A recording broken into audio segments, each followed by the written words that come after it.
we generally call the just a time steps.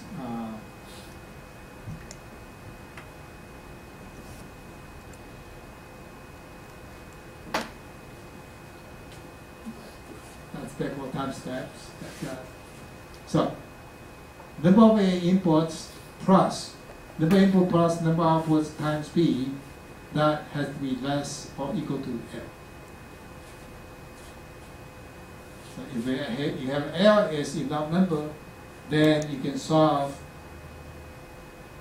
If you don't have this, you can solve that equal solution. You have this, then you can solve that y equal to y v pseudo inverse.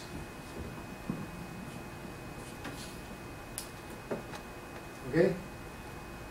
All right. Now, assume we have that. Okay. Assume we got that. And then that we solve, and we got this we call observer Markov parameters. We call OMP.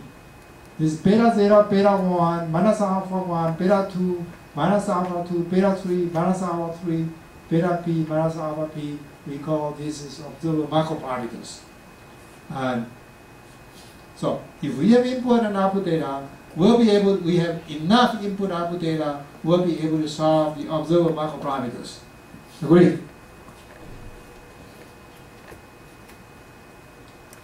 Okay. As soon as we solve the observer Markov parameters, then we got this. That's, we know alpha 1, alpha 2, alpha p, beta 0, beta 1, beta p, then that's our input-output map.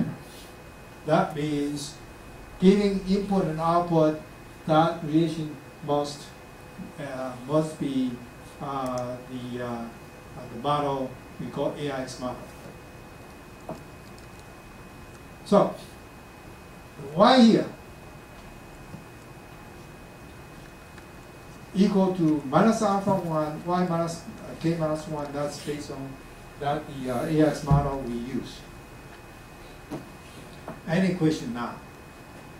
So far? Not so far so good. I spent about 2 hours just to explain to you the importance of system ID, because that system ID allows you to compute alpha and beta. All right, that's it. The system ID,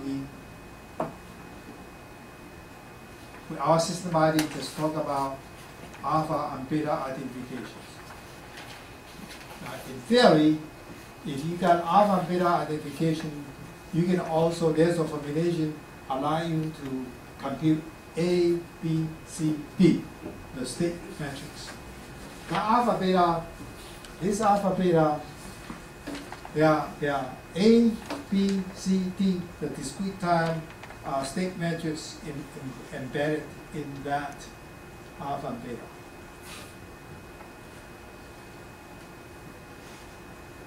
All right.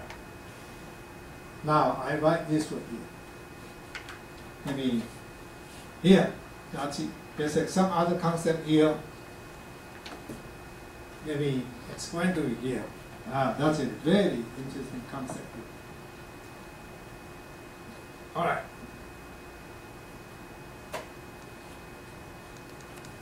This y k equal to, I just copy here, let me, because I need to explain something else here.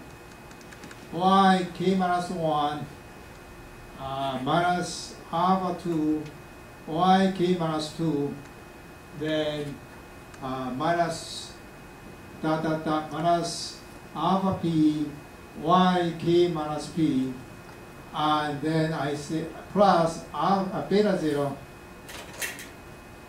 plus beta 0 uk plus beta 1 uk minus 1 plus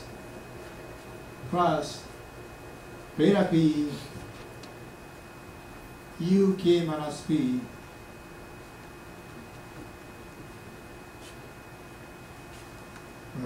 let me ask you. Now, well,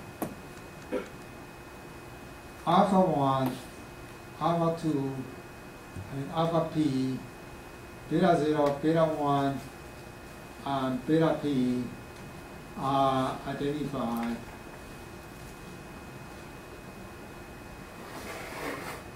from data.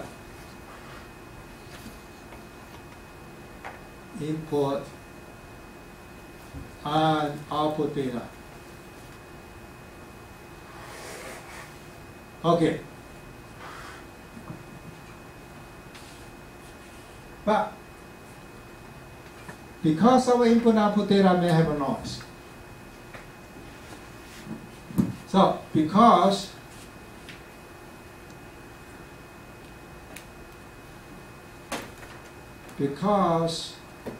of measurement noise,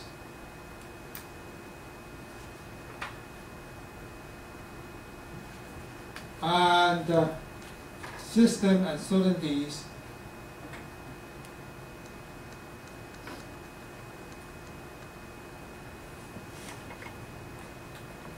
all right, then the y here,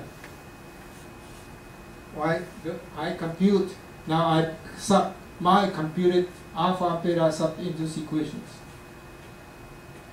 Matter of fact, I should say y hat here because y hat, okay, this is called estimated.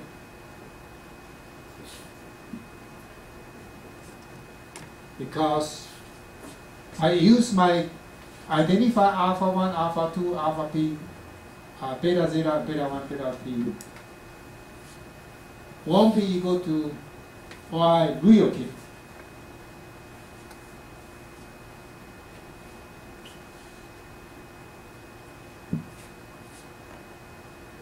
However, for noise free,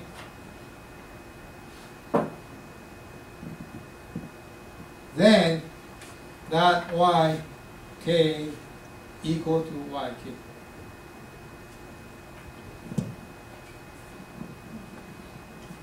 Okay. Now I take time to explain to you to this. If my alpha and beta are identified from input-output data, that's from input-output data, you may find out that when I sub into these formulations, I will get y hat k, it won't be equal to real yk. Because you got noises, because you got uncertainties, because you got nonlinearity of your systems.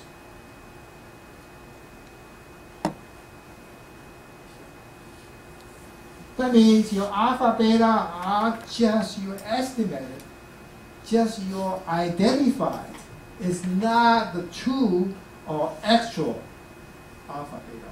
And there's no way, never have a way to compute the real, I call, actual alpha beta. Understand about that? So, this y hat, in matter of fact, this y hat you computed is equal to your observer y hat. Observer you use for your state estimations. So we gotta get, the reason I write this way is I assume if your data is free, noise free, if your system is linear system, then that is equal. That means that is equal to that. Only that case, it is true, you can write this way. Otherwise, you cannot write this way. Understand? So, that's, I have to take 10 minutes break.